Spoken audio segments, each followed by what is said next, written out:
नमस्कार, प्रिया बेसिक स्टिचिंगमध्ये आपल्या सगळ्यांचं मनापासून स्वागत। आजच्या या व्हिडिओमध्ये आपण कुर्तीचं कटिंग आणि स्टिचिंग बघणार आहोत। तर हे ड्रेस मटेरियल आहे, कॉटनचं ड्रेस मटेरियल आहे। त्याला समोर असं डिझाइन केलेलं आहे, थ्रेड वर्क आहे। तर याला अस्तर लावून कसं स्टिच करायचं हे या व्हिडिओमध्ये शेअर केलेलं आहे। शिवण्याची पद्धत आणि कटिंग करण्याची पद्धत अतिशय सोपी आहे। तर व्हिडिओ आवडला तर लाईक करा आणि चॅनल नवीन असेल तर असेच नवीन व्हिडिओ पाहण्यासाठी चॅनलला सबस्क्राइब करा। तर हे ड्रेस मटेरियल आहे, तर त्याचं फ्रंट आणि बॅक जो पार्ट आहे तो मध्ये दोऱ्याच्या मदतीने जोडून घेतलं होतं, तर ते सेपरेट करून घेतलेत फ्रंट आणि बॅक। तर इथे मी उंची चेक करून घेते। फ्रंटला खालच्या बाजूने फिनिशिंग केलेलं आहे, बॅकच्या साईडला खालच्या बाजूने फिनिशिंग करून घ्यायचं आहे। तर मी इथे उंची मोजून घेतली आणि मागचा जो भाग आहे ड्रेस मटेरियलचा तो खालच्या साईडने 1 इंच फोल्ड करून घेतलेला आहे।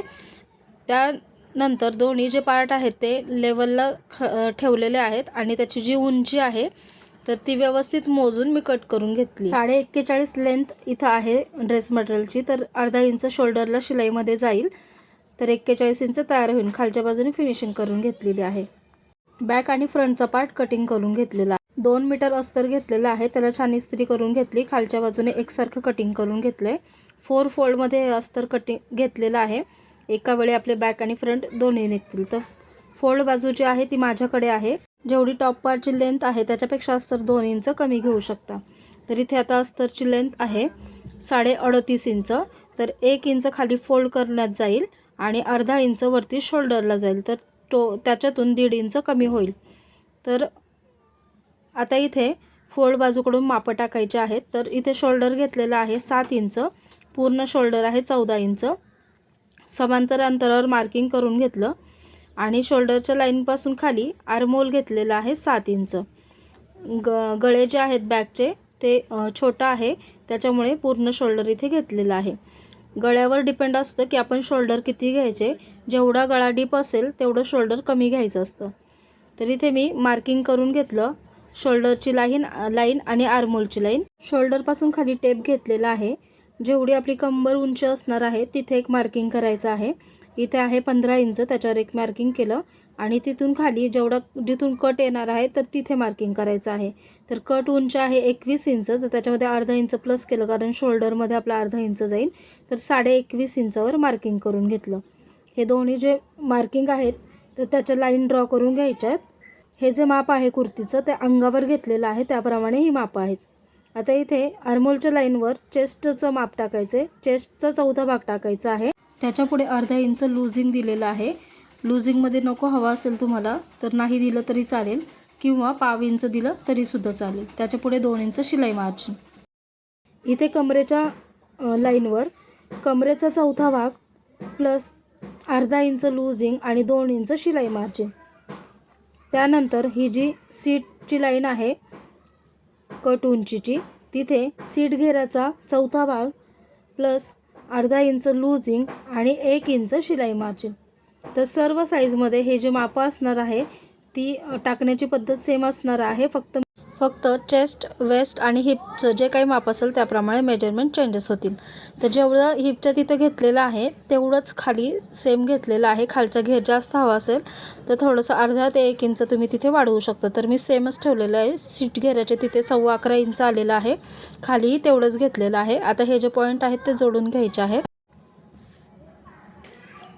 हे पॉईंट जोडून झालेले आहेत। इथे आर्महोलचा आकार देऊन घ्यायचा आहे। तर बॅक साईडचा आर्महोल 1 इंचावरून दिलेला आहे। इथे आर्महोलची जी लाईन आहे त्याचं सेंटर मार्किंग केलं आणि तिथून आर्महोलचा आकार दिलेला आहे। फ्रंटच्या आर्महोलचा आकार देण्यासाठी जो आर्महोलचा मेन आकार दिलेला आहे तिथून आतमध्ये 1 इंचावर मार्किंग करून घेतलं आणि ही जी लाईन आहे ती शोल्डरला अशी क्रॉस इथे जोडून घेतली आणि तिथून 1 इंचावर फ्रंटच्या आर्महोलचा आकार दिलेला आहे। गळा रुंदी इथे मी 3 इंच घेणार आहे, बॅक आणि फ्रंट दोन्हीची। जसं मार्किंग केले त्याप्रमाणे कटिंग करून घेतलं।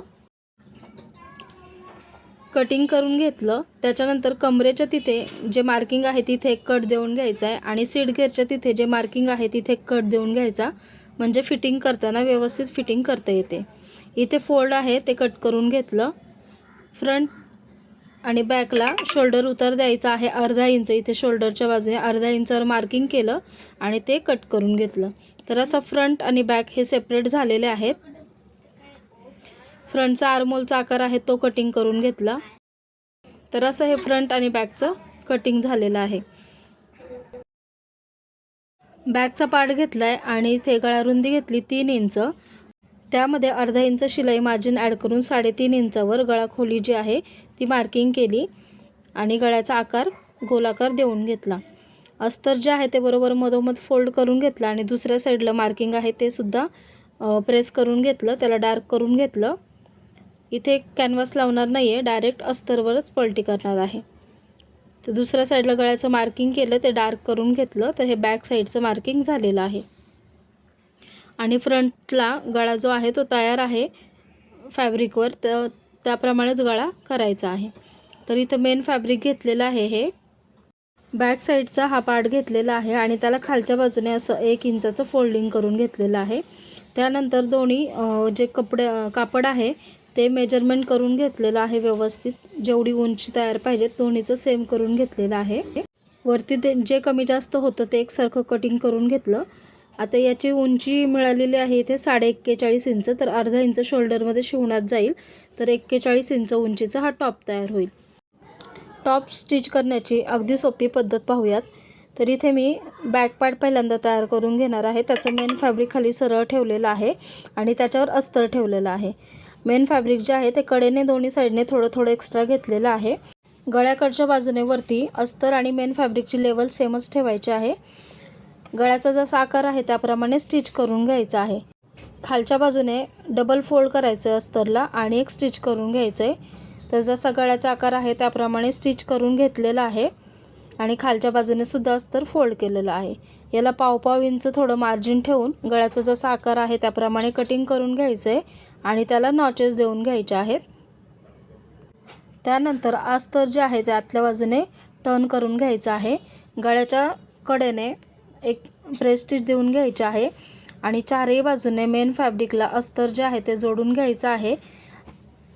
एक्स्ट्राचं जे काही अस्तर आहे साईडने तर ते कटिंग करून घ्यायचं आहे। तर इथे मी पिना लावून घेतल्यात। सगळीकडून अस्तर जे आहे ते मेन फॅब्रिकला स्टिच करून घेतले, कडेने, शोल्डरच्या बाजूने आणि मुंड्याच्या बाजूने आर्महोलच्या साईडने 5 नंबरची शिलाई देऊन आणि एक्स्ट्राचं जे काही फॅब्रिक आहे ते कटिंग करून घेतलेलं आहे। फ्रंट पार्टचं मेन फॅब्रिक घेतलं आहे आणि उलट्या बाजूने गळ्याचा जसा आकार आहे त्याच्या आतमध्ये पाव इंचावर एक मार्किंग करून घेतलं आहे। त्याच्यानंतर फॅब्रिक सरळ केलं आणि जो गळ्याचा आकार आहे त्याच्या सेंटर पॉईंट आहे तो मार्किंग करून घेतला। खाली मेन फॅब्रिक सरळ ठेवलं आहे, त्याच्यावर अस्तर ठेवलेलं आहे। वरच्या बाजूने कट टू कट ठेवायचं आहे आणि बरोबर अस्तरचं सेंटर आणि मेन फॅब्रिकचं सेंटर पॉईंट हे एकत्र आले पाहिजेत असं ठेवून पिना लावून घ्यायच्या आहेत। उलटी बाजू वर करून उलट्या बाजूने जे आपण पाव इंच गळ्याच्या आतमध्ये मार्किंग केले त्यानुसार शिलाई करून घ्यायची आहे। त्याच्या पिना काढून घेतल्या, आतमध्ये थोडं पाव इंचाचं मार्जिन ठेवून गळ्याचा जसा आकार आहे तसं कटिंग करून घेतलं आणि त्याच्यावर छोटे छोटे कट देऊन घेतले। त्यानंतर अस्तर जे आहे ते खालच्या साईडने डबल फोल्ड करून स्टिच करून घ्यायचं आहे आणि अस्तर आतल्या बाजूने पलटी करून गळ्याच्या बाजूने दाब शिलाई द्यायची आहे। गळ्याच्या साईडने दाब शिलाई देऊन झाली, अस्तर अशा प्रकारे डबल फोल्ड करून स्टिच करून घ्यायचं आहे। आता हे मेन फॅब्रिकला अस्तर जे आहे ते दोन्ही बाजूंनी जोडून घ्यायचं, साईडने, आर्महोलच्या बाजूने आणि शोल्डरच्या बाजूने, आणि जे काही एक्स्ट्राचं फॅब्रिक आहे मेन फॅब्रिक ते कटिंग करून घ्यायचं आहे साईडने। तर असा हा फ्रंट पार्ट इथे तयार झाला। फ्रंट पार्टवर बॅक पार्ट ठेवून घेतला आणि आतमध्ये शोल्डरला अर्धा इंचचं शिलाई मार्जिन घेऊन शोल्डर स्टिच करून घ्यायचं आहे। राहिलेलं फॅब्रिकमध्ये स्लीव्ज कटिंग करायचे आहेत। राहिलेलं फॅब्रिक 4 फोल्डमध्ये इथे फोल्ड करून घेतलेलं आहे। खालच्या बाजूने त्याला फोल्ड करून घेतले, डबल फोल्ड करून शिलाई करून घेतलेली आहे। फोल्ड बाजू माझ्याकडे आहे आणि खालच्या बाजूने त्याला डबल फोल्ड करून शिलाई करून घेतलेली आहे। फोल्ड बाजूकडून स्लीवची जेवढी लेंथ आहे तेवढं मार्किंग करायचं आहे। तर मी ते 16 इंचावर मार्किंग केलं आहे। खालून ऑलरेडी आपण फोल्ड केलेलं आहे। 16 इंचावर मार्किंग केलं आणि ती लाईन अशी सरळ ड्रॉ करून घेतली। त्याच्यानंतर स्लीवची घडी घेण्यासाठी इथे मी 9 इंचाची स्लीवची घडी घेतली। कॅप हाईट दिली 3 इंच, 3 इंचावर मार्किंग केलं आणि तिथून आतमध्ये 2 इंचावर एक मार्किंग केलं। इथून स्लीवचा असा आकार देऊन घेतला आतल्या बाजूने अर्धा ते पाऊण इंचावर एक आतल्या मुंड्याचा आकार देऊन घेतला। इथे खाली दंडगीर घेतला 5 इंच आणि त्याच्या पुढे 2 इंच शिलाई मार्जिन। हे पॉईंट असे इथे जोडून घेतले। केलेल्या मार्किंग प्रमाणे कटिंग करून घेतलं। बाही जी आहे ती ओपन करून घेतली, त्याचे 2 लेयर जो आहे त्याचा आतला आर्महोलचा आकार आहे तो कटिंग करून घेतला।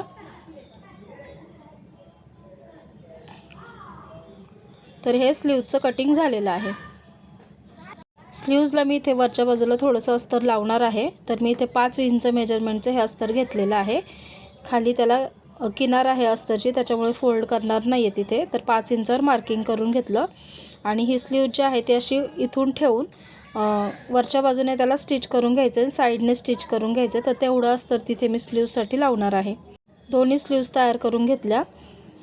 इथे शोल्डर जोडल्यानंतर थोडंफार शोल्डर कमी जास्त जर झालं असेल तर ते एकसारखं करून घ्यायचे। दोन्ही कडचे शोल्डर मोजून जे एक्स्ट्राचं असेल तर ते असं क्रॉसमध्ये इथे कट करून घ्यायचं आहे। तर थोडं थोडं एक्स्ट्राचं होतं तर ते मी कट करून घेते शोल्डर एकसारखे मोजून घेऊन।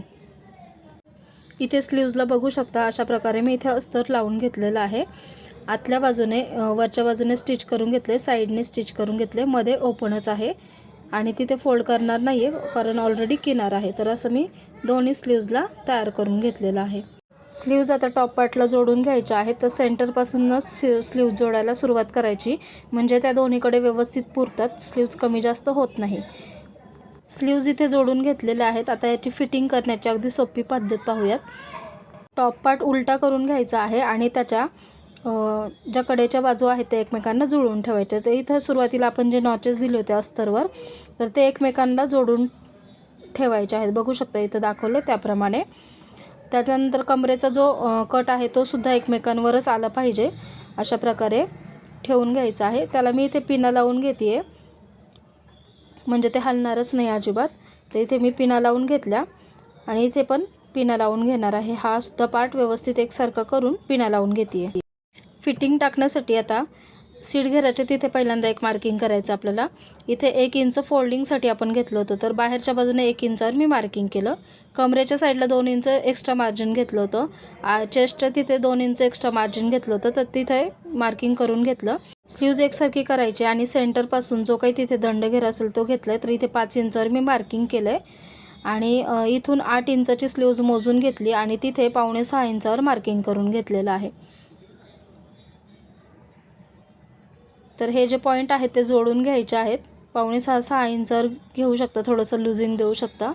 तर इथे मी मार्किंग करून घेतलं। माझं जसं मेजरमेंट आहे त्याप्रमाणे, तुमचं मेजरमेंट असेल त्याप्रमाणे तुम्ही देऊ शकता। तर बघू शकता ही लाईन मी अशी डार्क करून घेतलेली आहे। आता ही जी लाईन डार्क केलेली आहे त्याप्रमाणेच आपल्याला फिटिंग करून घ्यायची आहे। तर दुसऱ्या बाजूला सुद्धा तसंच मार्किंग मी करून घेतलेलं आहे। आता मशीनवर मी दाखवते कसं करायचं आहे। आता जिथे कटचं आपलं मार्किंग आहे तिथे मी तिथून स्टिच करायला सुरुवात करणार आहे। तिथे मी निरल ठेवली आणि तिथून थोडीशी शिलाई पहिल्यांदा लॉक करून घ्यायची, तिथूनच शिवायला सुरुवात करायचं आहे। आणि जसं फिटिंगचं मार्किंग आहे त्याप्रमाणे पूर्ण स्लीव्जपर्यंत आपल्याला एंडपर्यंत स्टिच करून घ्यायचं आहे। व्यवस्थित फोल्ड न होता स्टिचिंग करून घ्यायचं आहे। त्यानंतर जिथून सुरुवात केली होती तिथेच परत निडल ठेवायची आहे। थोडीशी शिलाई परत मी लॉक केली आणि त्याच्या शेजारून एक पेअरचं मार्जिन ठेवून ही दुसरी स्टिच देऊन घ्यायची आहे बाहेरच्या बाजूने। तर हे झालं इथपर्यंत, बघू शकता। दुसऱ्या बाजूने सुद्धा सेम त्याच पद्धतीने करून घ्यायचं आहे। खाली कट तयार करण्यासाठी हे बघू शकता अशा प्रकारे इथे 1 इंच आपण फोल्डिंगसाठी घेतलं होतं तेवढं कवर झालं पाहिजे। तर हे डबल फोल्ड करायचं आहे, असं पहिला अर्धा इंच मग अर्धा इंच आणि इथून शिवायला सुरुवात करायची आहे। तर व्यवस्थित एकसारखं फोल्ड झालं पाहिजे अशा प्रकारे। जिथं आपण सुरुवातीला स्टिच केलं होतं फिटिंगचं मार्किंग जिथे आहे तिथे आल्यानंतर आपली शिलाई स्टॉप करायची आहे। सुई जी आहे ती आतमध्येच ठेवायची आहे। बघू शकता इथं दाखवलंय त्याप्रमाणे इथपर्यंत आलं। आता सुई जी आहे ती आतमध्येच ठेवायची आहे आणि कुर्ती जी आहे ती फिरवून घ्यायची आहे। बॅकचा पार्ट आहे तो असा बाहेर काढून घ्यायचा आहे आणि इथे एक आडवी शिलाई देऊन या साईडला यायचं आहे। इथे पण डबल फोल्ड करायचं आहे, 1 इंच शिलाईमध्ये गेलं पाहिजे अशा प्रकारे. इथे आल्यानंतर स्टॉप करायची शिलाई आणि इथून खाली आता डबल फोल्ड करत खालीपर्यंत स्टिच करत जायचं आहे. तर असंच हे मी दोन्ही साईडला करून घेतलं. ही कुर्ती स्टिचिंग आणि कटिंग करण्याची अतिशय सोपी पद्धत आहे आणि एकदम फिनिशिंगमध्ये हे पाहू शकता तुम्ही. एकदम फिनिशिंगमध्ये हा जो साईडचा पार्ट आहे तो सुद्धा तयार झाला आहे. कुर्तीसुद्धा एकदम फिनिशिंगमध्ये तयार झालेली आहे. आता याला बॅकला मी टक्स मारून घेतलेले आहेत. टक्स देण्यासाठी बॅक पार्टचं सेंटर पॉईंटला पहिलं मार्किंग करून घेतलं आणि शोल्डरपासून खाली 8 इंचावर एक मार्किंग करून घेतलं. जे 8 इंचाचं मार्किंग आहे तिथून खाली 9 इंचावर एक मार्किंग करून घेतलं आणि आडवं जे मार्किंग आहे ते 3.5 इंचावर करून घेतले. लाईन सरळ ड्रॉ करून घेतली आणि इथे अस्तरचं फॅब्रिक आणि मेन फॅब्रिक पकडून एक पाव इंचाचा टक्स देऊन घेतलेला आहे. तर आजचा हा व्हिडिओ तुम्हाला कसा वाटला कमेंटमध्ये नक्की सांगा. आवडला तर लाईक करा आणि असेच यूजफुल व्हिडिओ पाहण्यासाठी प्रिया बेसिक स्टिचिंग या चॅनलला सबस्क्राईब करून शेजारचं बेल बटन देखील प्रेस करा. याच्या आधीसुद्धा चॅनलवर भरपूर व्हिडिओ अपलोड आहेत, तर ते व्हिडिओसुद्धा चॅनलला व्हिजिट करून बघू शकता. हा कुर्तीचा फायनल लुक आहे. भेटूया पुन्हा एकदा नवीन व्हिडिओमध्ये. धन्यवाद.